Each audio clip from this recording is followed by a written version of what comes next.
Good afternoon, everybody. It's Matt West of PowerChalk in Cary, North Carolina, and I've got Jason Baumann, the Director of Education for USA Diving on. Jason, are you there?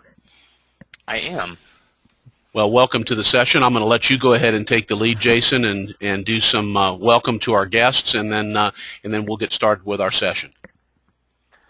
Well, first of all, we'd like to welcome everybody to attending the session here today and getting started on more of a weekly series here. And as our partnership has with PowerChalk, and we're very excited about that, and want to thank Matt and all the people there in North Carolina helping us with this project, as video analysis is such a huge piece of what we do, and we want to welcome you for that and say thank you to you. I think that we are moving forward here with trying to make these sessions more and more user-friendly, but also moving towards getting into some of the technical aspects of diving and that. But right now, we're going to start with introduction about how to register for your free account, some of the components that go along to that, and then we'll get into using the ChalkTalk Telestrator and how to analyze video from there. So I'm going to turn it over to Matt here for a little bit, and we'll get going from there.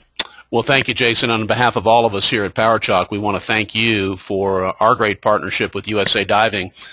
And it goes without saying that there's probably not a better sport to apply motion analysis. And for many, many years, as you well know, the divers have been getting out of the pool and on the pool deck have walked over to that monitor and watched their dive. But now what we have is a system being completely web-based that allows a dive coach and a diver to collaborate over video, both face-to-face on the pool deck, remotely as the coach can take dives and analyze them and then share them, as we'll show you today, with the diver, or what we've revolutionized is the ability to do live screen sharing or live dive lesson or critiques over the internet.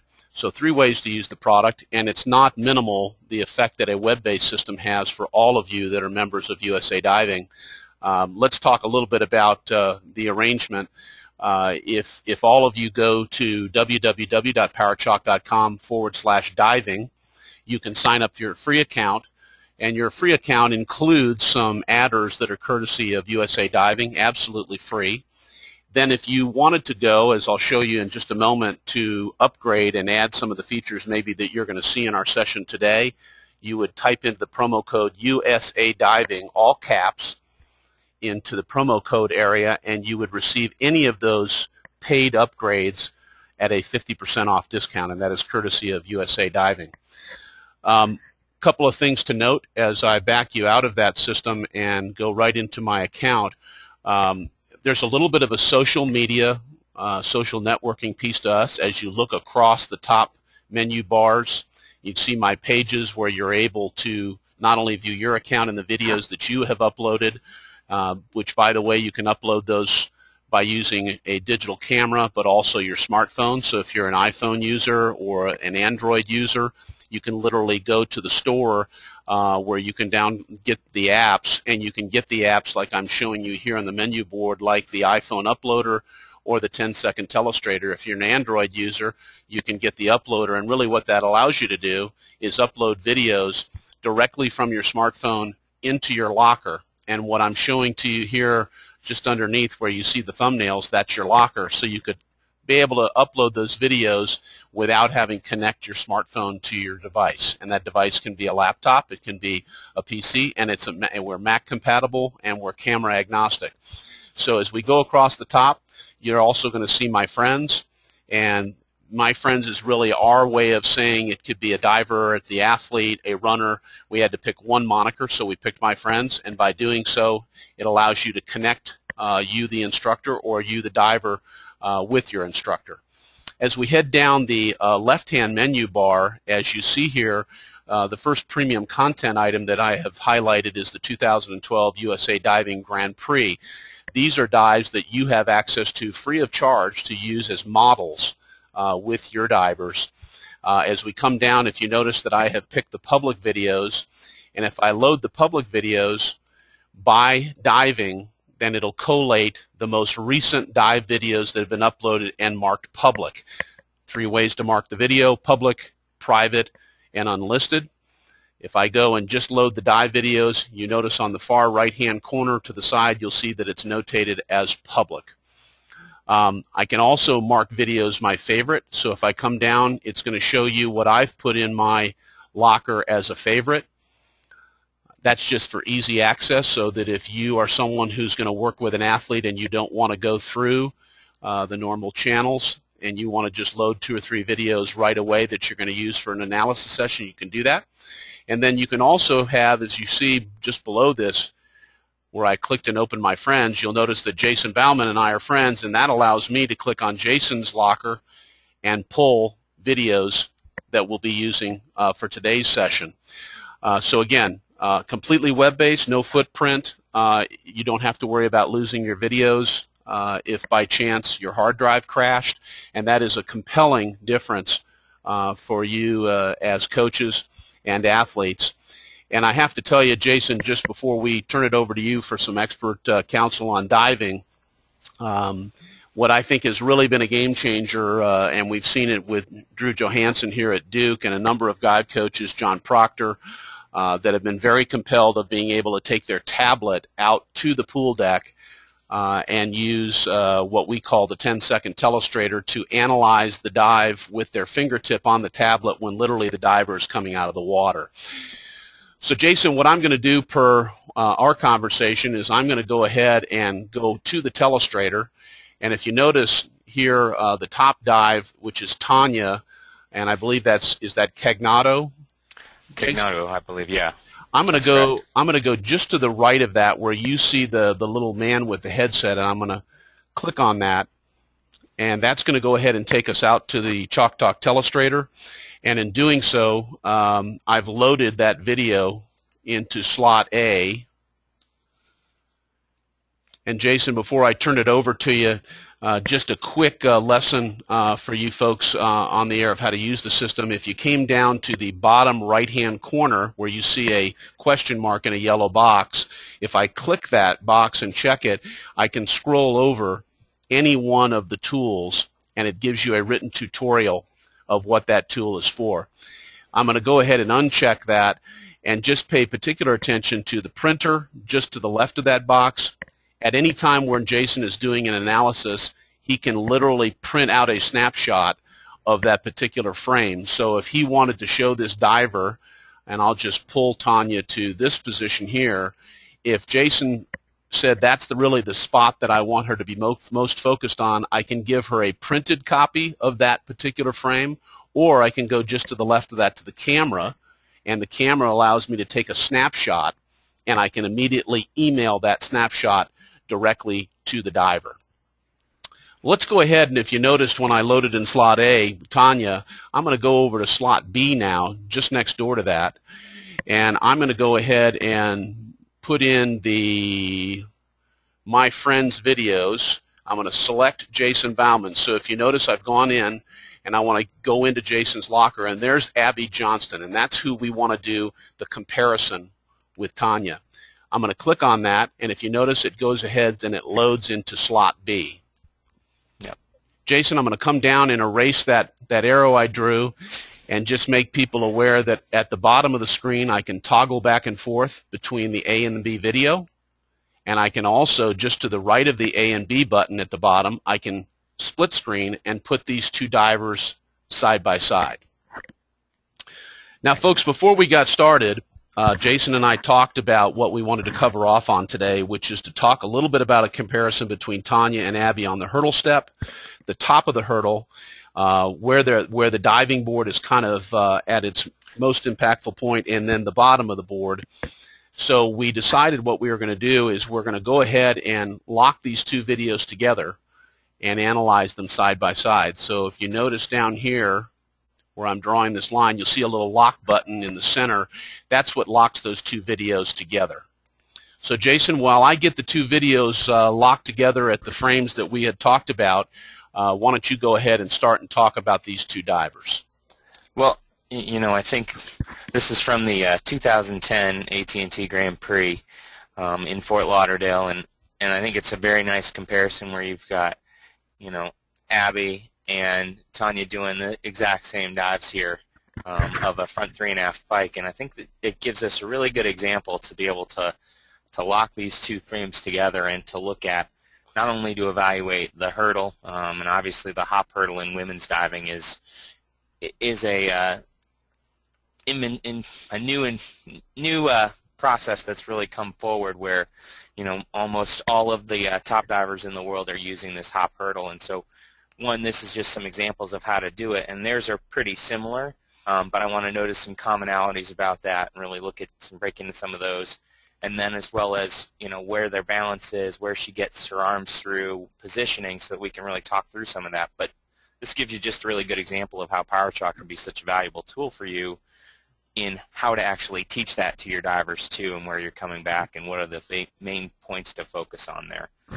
And then we can also talk about where they finish it and how high they go and all of that, but that comes back to the preparation point from the hurdle. So Jason, like what I've done is I've locked those in, as per our earlier conversation, to a point where then you can go ahead and walk through the analysis of what you'd be looking for. And again, cue me. Again, you folks need to know the power of this system is that I'm sitting in Cary, North Carolina. Jason is in Indianapolis, and we're doing live screen sharing, and you're watching this from wherever you may be. Could be the confines of your home, your apartment. It could be your office. It could be a hotel room. It could be literally on your tablet in the back of your car drawing off the 3G network, and that's what makes this so compelling. So Jason, I've got them at the beginning of their hurdle step. Why don't you take it from here? Yeah, and I just want to encourage people, if they have questions, to go ahead and type them in too as we're going along here. But let's kind of start here, and what I first want you to notice is Abby on the right here in slot B. This is right prior to the step going into the hop before the hurdle. You can see her arms are actually already prepped in front, and you can compare that to where Tanya's are, that hers are actually almost straight down by her side. And as Matt rolls this video forward just a little bit, where they go into the point where they're kind of getting that compression on both feet to get the diving board moving, you'll notice right in there that how much the arms actually change position there. And Tanya's is pushing hers down a little bit more with both feet together and the hands there, whereas Abby's have come back there. And then let's just roll it forward just a little bit more and look at the amplitude of the hops that you have there. So Jason, as you're walking us through this, the difference that you're really compelled by, first and foremost, was the use of Abby's arms earlier in the hurdle step. And again, I'm showing my layman status as a dive coach, but I have to follow along here, because you never know when one of my three daughters might surprise me and become a diver. So, so is that what you're compelled by, the difference in the arm position initially? Well, I think that you're looking at a couple of different ways to get there, and yeah, the timing on the arms, because that's a lot of the discussion of, well, how do I teach that? And if you stop it right there, Matt, you've got, here's another really distinct difference in the two. You see Abby's back leg, and actually you've got Tanya's there. Tanya's back leg, it's almost straight, whereas Abby's is almost at that 90-degree angle in the bend in the knee. So really this is all about a preparation as they come down out of this hop to getting ready to get back up into their hurdle and getting that extra use out of the board and getting the extra depression, creating more force. So as they come down, though, you do notice some commonalities and I think Tanya's actually going to be slightly behind because she doesn't go quite as high, and we'll see that in the effects later on. But right in there, as you notice, both of them, before they even leave the diving board to go up in their hurdle, their arms are actually already up. That's almost a complete change from how we envision, and maybe how a lot of our diving coaches actually explain to kids and athletes when they want their arms up in the hurdle. A lot of times they're actually talking about that the arms are coming up as the knee comes up, and it's really actually before that in some of the top and elite divers. So you're talking about the arms being up is a fairly new? I think it's one of those things where what we say and what we think it should look like is different than what it is actually in practice, and I think this is a great way through video to be actually able to see that. So you folks at home that are tuned in today, if you're thinking through what not only Jason's saying from an instructional standpoint, but from our end, the practical use of the tool, again, this could be something where you're at a meet or you're at a practice, you're using your smartphone, your digital camera, your tablet as the actual camera, and actually as the device to mark it up. I know that we've got a number of coaches, and I mentioned Drew Johansson before, where Drew is using his iPad 2 to film the divers on the pool deck and then remotely send those videos into his locker to be able to analyze them more fully when practice is over. So he doesn't take the time at practice unless he finds something where he wants to use the 10-second telestrator immediately on the pool deck. I'll go ahead and get that text box out of the way for you there, Jason, and let's keep going. Not a problem. And we're going to roll forward to the point where they're actually at the highest point in the hurdle, and you're going to notice really a nice commonality here too. They're both at the top of the hurdle, getting ready to start coming down, and Abby just started to come down. Notice the straight line in their body, and that both arms are up and they're extended. Really like that position coming out of the hurdle. Abby's just started to come down, so she's actually started to break just a little bit at the waist, but that's the important piece for me that you're actually really looking for too, is that body and that straight line and no adjustments, and they come down. So let's go ahead and roll it forward. Yep. And again, Jason, you're the expert, so you tell me where you want me to stop it. I think if you want to stop it when the board's at its maximum point going down, which Abby's going to get there a little sooner, not much. Now, if you'd like me to, Jason, if you'd like me to, what I can do, folks, for you at home, and this would be particularly of interest to you if you're dealing with slow motion video versus something that's 30 frames a second and trying to match them up, is that I can unlock them, Jason, right now. Yeah. And if you want me to get Tanya more in line here, yep. So now they're more together, and now I can relock them together and come out of that, and it looks like they're both almost in the same position. Yeah, that's nice. And I think what you do there is that what you really see, if you roll it back just a couple of frames for us there, Matt. Now the board's all the way down, and if this is, I think, that's a really good indication of what's going to happen, and a precursor to that. You see Abby's arms are all the way back up or over her head, whereas Tanya's aren't quite there yet. And the effect of that we're going to see is that Abby's going to be able to go up more and is going to be a little bit more vertical and keep her distance in a little better, whereas Tanya, because she's getting there a little late, is not going to go quite as high, and she's also going to lose some of that distance, and it's going to move away a little bit. So the trajectory coming out of there isn't going to quite be the same. So Jason, I guess the layman's term for me would be is if I look at her position here versus probably a little bit more of an erect position here with Abby, does that kind of tie into what you're saying about that Abby's probably going more straight up and is going to get perhaps a little bit higher vertical than Tanya? Absolutely. That's exactly what we're talking about, is that, this gives you that ability to kind of compare about really what direction you want to go, and the hips have got to go up and over in that beginning stage. And as we watch and we go forward here, you see how those dives really, how they end up, and that obviously you got the nice tree in the background and things are pretty even. See the difference in height where Abby's slightly higher than Tanya is there.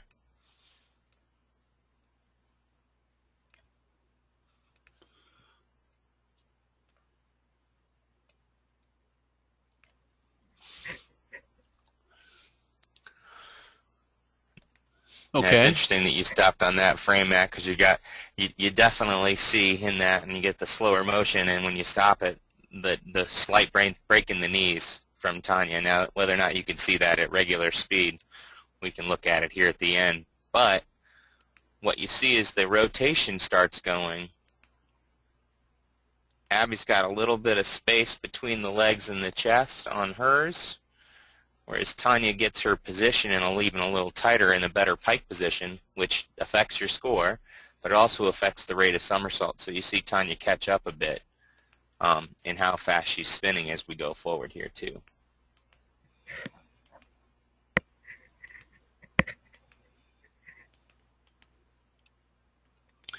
Jason, how much do you pay attention to the distance the diver is from the diving board? Is that a byproduct of how straight up they went coming off the board with their feet? It certainly is, and there's not a prescribed distance that it should be, 18 inches from the diving board or 24 inches from the diving board, but there is kind of an optimal distance that you're looking for, and it varies from individual to individual. But certainly the dives, as they go further out, that can lead to deductions from the judges, whether it's a half point to a point, depending on how far out they are and where that dive falls in the spectrum of the scoring. So. And just as a reminder, as Jason brought up earlier in our session, if you have any questions for us, you can type them in, and we'll do our very best to answer them as we go. Or we're also going to stay after when we conclude the visual session. We're going to stay after and answer questions live. So if you have a question that's more technical about dives and breaking down the dive, you'll have Jason here to stay after. If you have some questions about the system, I'd be glad to stay after and answer those as well. So Jason, here we are coming to the point of entry. Yeah.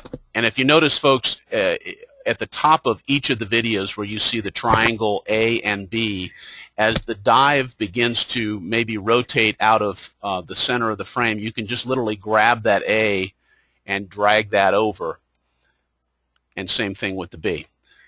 Jason, back to you. Yep. And I think what you see here is that, even though Tanya finishes a little lower, she's got her hands together and it moves a little past. Angle entry for Abby's pretty good, but I think one frame before that you might even seen that her hands didn't quite get all the way together. But these dives are pretty comparable, but really it gives a chance to look at, all the components of that, from the hurdle through the flight, through the takeoff, through the flight phase to the entry, what's going on in both of these, and give you a chance to evaluate. If you notice, folks, one technical thing, I can literally take the straight line and I can draw that straight line between, in this case, Abby's feet and potentially her shoulder position, and then come down to the bottom of the screen where you see the curve prompter, and I can click on that, and then I can literally drag that to maybe get a slope of what the angle of the entry is. So I'll go ahead and erase that, Jason, and go ahead and continue until we complete the dive. Yep, and I think what you see is that Abby's able to reach out in front and get a nice straight line on that, and whereas Tanya, I think, reached a little under, and hers washes and throws some extra water as you go forward in her splash, and not quite the vertical entry we're looking for. But what I really like about this tool is that it gives you that ability to really go forward and backward and even back up a frame pretty simple, and make it an evaluation of looking at what you need to do here. So a really good example, I think, of how to use the tool and how to compare it to a model and somebody else that's out there. Anything else you want to add to this particular analysis here? No, I think maybe if we could just run it back to the beginning and actually just show it at regular speed, just to see what it looks like from there. That's always because that's how it's going to be judged. It's nice to just be able to compare them that way too. So would you like me to do that with a single of each dive, or you want them to be so if I break them up? Yeah, let's do a single of each dive. So here is.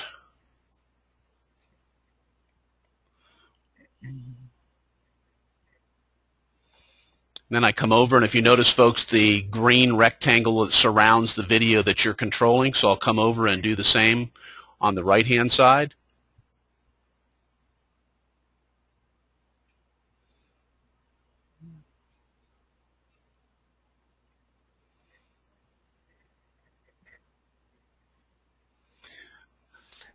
Couple of neat little things to note, Jason, for our guests, is that oftentimes if you're using, and I'll use Tanya on the left, if Tanya was the diver that Jason was working with, one of his dive team members, and the B video was of a model, But let's just say, for example, if you go down underneath where you see A-frame 2 of 222, and then you have a little stick man that I'm flashing back and forth, what that allows you to do is flip the video around. So let's just say, for example, Jason was working with Tanya and found the ideal model, but the video was taken from the other side of the pool, like this. So if I lock those two together, obviously it wouldn't be as rich an analysis session because you can't literally have them be side by side analyzing it. So what I can do, again, is break those apart, pull them back in, and as you see that little stick man, if the person on the right, which is Abby, was the model shot from what would be, I guess, Jason, considering the right side of the pool, I could flip them around, as you saw initially, and get them to be where they both need to be. I hope that, because sometimes when you're going to go to a meet, you wouldn't necessarily be able to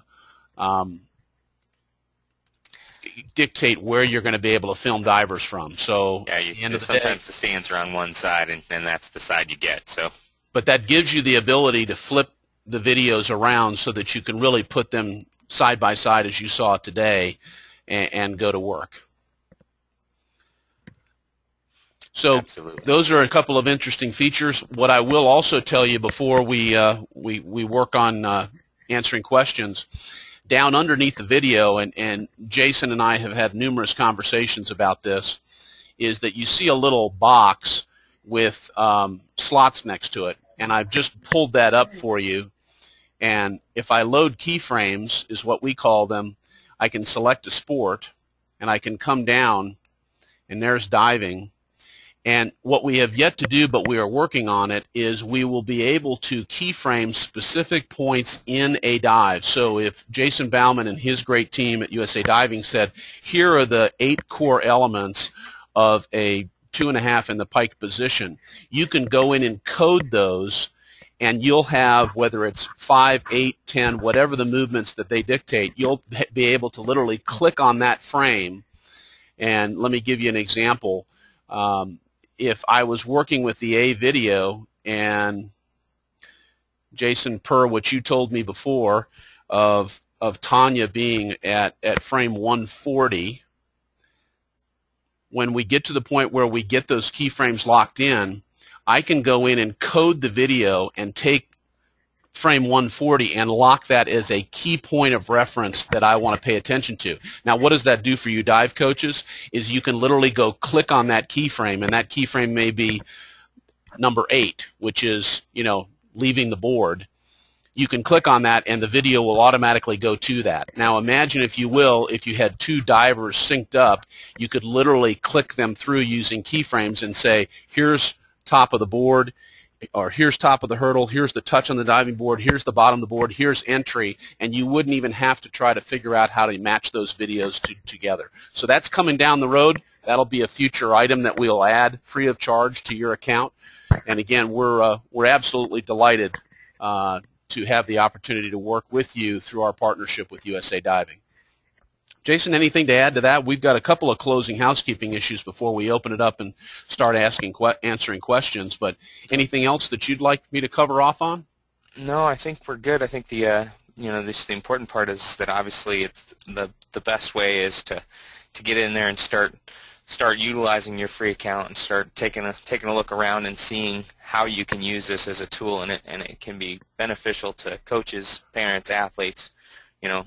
It's very simple to use, which I think is the biggest piece of it, and just encourage people to ask questions, and if they've got something, a technical question, that's what I'm here for too, that I can help break things down. So with their account, we can certainly do that. So we would encourage you to go out and again sign up for your free account, and if I brought the prompter back up for you, USA Diving, all caps, is the promo code. So if you went in and looked at the upgrade page, there's your place where you would put in USA Diving and then press go. And all of the pricing initiatives you see here, from our package pricing to our a la carte pricing, would all reflect a 50% off discount.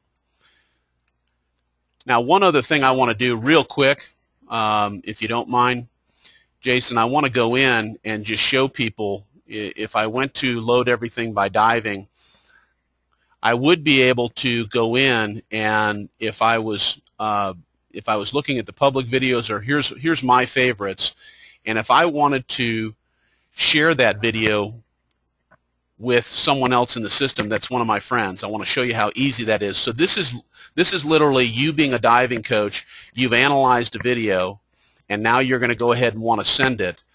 I can press down here the share button, and up pops who do I want to share it with.